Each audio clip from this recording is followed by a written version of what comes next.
ದೇವರ ನಾಡು ಕೇರಳ ಸದ್ಯ ಕಣ್ಣೀರ ನಾಡಾಗಿ ಪರಿವರ್ತನೆ ಆಗಿರ್ತಕ್ಕಂಥದ್ದು. ಇಲ್ಲಿ ನಡೆದಿರ್ತಕ್ಕಂತಹ ಘನಘೋರವಾದ ದುರಂತ ಎಲ್ಲರನ್ನ ಕಣ್ಣೀರು ಹಾಕಿಸ್ತದೆ. ಅದರಲ್ಲೂ ಇಡೀ ಕೇರಳವೇ ಶೋಕ ಸಾಗರದಲ್ಲಿ ಮುಳುಗಿದೆ.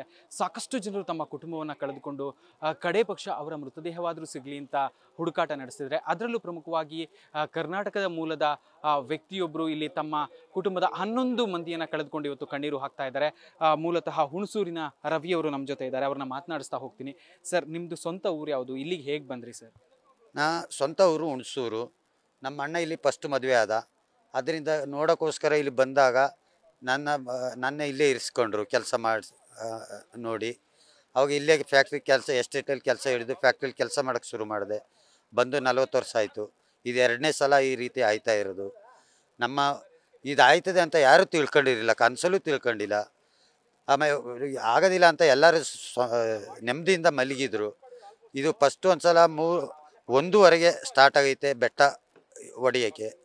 ತಿರ್ಗಾ ಬೆಟ್ಟ 1:30ಗೆ ಹೊಡೆದ ಮೇಲೆ ತಿರ್ಗಾ 3 ಗಂಟೆಗೆ, 3 ಗಂಟೆಗೆ ಆದಮೇಲೆ ತಿರ್ಗಾ 4:15ಗೆ.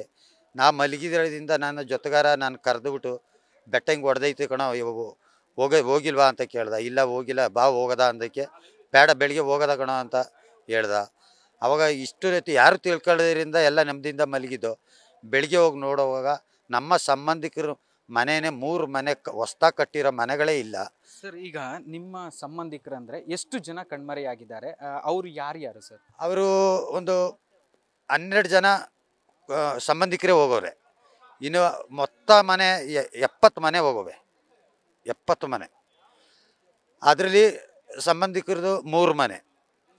ಅಲ್ಲಿ ಇವಾಗ ಹೊಸ್ದಾಗಿ ಕಟ್ಟಿರೋದನ್ನೇ ಇವಾಗ 3 ಲಕ್ಷ 4 ಲಕ್ಷ ಕೊಟ್ಟು ಈ ಮತ್ತು ಸರ್ಕಾರದಿಂದ ಕಟ್ಟಿಸಿರೋದು. ಒಳ್ಳೆ ಸೈಡಲ್ಲಿ ಕಟ್ಟಿರೋದ್ರಿಂದ ಆ ಮನೆ ಯಾವುದೂ ಉಳ್ಕೊಂಡಿಲ್ಲ. ನಿಮ್ಮ ಸಂಬಂಧಿಕರು ಅಂದರೆ ಅವ್ರು ಯಾವ ರೀತಿ ಸಂಬಂಧ ನಿಮಗೆ? ಅವ್ರಿಗೂ ನಿಮ್ಗೆ ಏನು ಸಂಬಂಧ? ನಾನು ಇಲ್ಲಿ ಬಂದು ವಸ್ತ್ರಲ್ಲಿ ಅವ್ರ ಮನೇಲೇ ಊಟ ಮಾಡ್ತಿದ್ದು, ಅವ್ರ ಮನೆಯೇ ಮಲಗಿತ್ತು. ಆಮೇಲೆ ನಮ್ಮ ನಾದಿನಿ ಕಡೆಯಿಂದ ಅವರು ಸಂಬಂಧಿಕರು. ಇವರು ಆ ಕಡೆಗೆ ಹೆಣ್ಣು ಕೊಟ್ಟವ್ರೆ, ನಾವು ಹೆಣ್ಣು ಕೊಟ್ಟಿದ್ದೀವಿ ಆ ಕಡೆಗೆ. ನಾದಿನಿ ಕಡೆಯಿಂದ ನಮ್ಗೆ ಸಂಬಂಧ. ಅವರೇ 12 ಜನ ಹೋಗಿರೋದು ಇಲ್ಲಿಂದ. ಸರ್, ಅಂದರೆ ಅವರು ಎಲ್ಲರೂ ಕೂಡ ಕನ್ನಡಿಗರ, ಕರ್ನಾಟಕದವರ? ಹೇಗೆ? ಎಲ್ಲ ಕನ್ನಡದವರೇ. ಅದರಲ್ಲಿ ಒಬ್ಬರು ಕೊಡಗಲ್ಲಿ ಒಂದು ಹೆಣ್ಮಗ ತಗೊಬಂದು ಇಲ್ಲಿ ನಮ್ಮ ಸಂಬಂಧಿಕನಿಗೆ ಇವಾಗ ಹೋಗಿ ಕಾಣದೇ ಇರೋನಿಗೆ ಕೊಡಗಿಂದ ಆ ಹೆಣ್ಣು ಈ ವಿಮ್ಸಲಿ ಮಾಡ್ತಿತ್ತು, ಕೆಲಸ ಮಾಡ್ತಿತ್ತು. ಇವಾಗ ಅದ್ರದ್ದು ಒಂದು ಇದು ಇಲ್ಲ.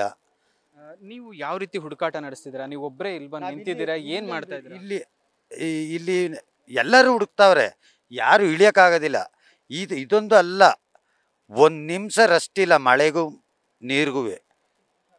ಯಾರೂ ಇಳಿದ ಎತ್ತರ ಇವಾಗ ಬಂದವರಲ್ಲ, ಮಿಲ್ಟ್ರಿ ಅಲ್ಲ, ಯಾರು ಬಂದರೂ ಇಳಿಯೋದಿಲ್ಲ. ಆ ಥರ ನೀರು ಬರೋದು ಇಲ್ಲಿ ಬರೋದಾದರೆ. ಸರ್ಕಾರ, ನಿಮಗೆ ಕೇರಳ ಸರ್ಕಾರ ಯಾವ ರೀತಿ ಸ್ಪಂದಿಸ್ತಾ ಇದೆ? ನೀವು ಕನ್ನಡಿಗರು, ನಿಮ್ಮ ಬಗ್ಗೆ ಏನಾದರೂ ಕರ್ನಾಟಕ ಸರ್ಕಾರ ಸ್ಪಂದನೆ ಕೊಟ್ಟಿದೆಯಾ? ಇಲ್ಲ, ಹಂಗೇನೂ ಇಲ್ಲ. ಎಲ್ಲರೂ ಒಂದೇ ರೀತಿ. ಹಂಗೇನು ಕನ್ನಡದವರು ಅಂತ ಆ ಒಂದು ಇದಿಲ್ಲ ಇಲ್ಲಿ. ನಾನು ನೋಡಿಲ್ಲ ಇದುವರೆಗೂ ಆ ರೀತಿ. ಓಕೆ, ಇದು ರವಿಯವರು ಹೇಳ್ತಾ ಇರ್ತಕ್ಕಂತಹ ಮಾತು. ಅಂದರೆ ಪ್ರಮುಖವಾಗಿ ಈ ಒಂದು ಸ್ಥಳದಲ್ಲಿ ಅವರ ಕುಟುಂಬಸ್ಥರು ಇದ್ದರು, ಅವರು ನೆಂಟಸ್ತನ ಇಲ್ಲಿಗೆ ಇತ್ತು. ಅವರು ಕೂಡ ಈ ಒಂದು ದೊಡ್ಡ ಭೂಕುಸಿತದಿಂದ ಬಚಾವಾಗಿದ್ದಾರೆ. ಅವರ ಕುಟುಂಬದ 12 ಮಂದಿ ಸದ್ಯ ಕಣ್ಮರೆಯಾಗಿರ್ತಕ್ಕಂಥದ್ದು. ಅವರಿಗಾಗಿ ಇವರು ಇಲ್ಲಿ ಬಂದು ಕಾಯ್ತಾ ಅವರ ಒಂದು ಮೃತದೇಹವಾದರೂ ಸಿಗಲಿ ಅಥವಾ ಅವ್ರು ಎಲ್ಲಾದರೂ ಇದ್ದರೆ ಬರಲಿ ಅಂತ ಕಾಯ್ತಾ ಇರತಕ್ಕಂಥದ್ದು. Prajwal, news first, Melpadi. News first, ನಿರ್ಭೀತಿಯಿಂದ ನಿಮ್ಮ ಪರವಾಗಿ.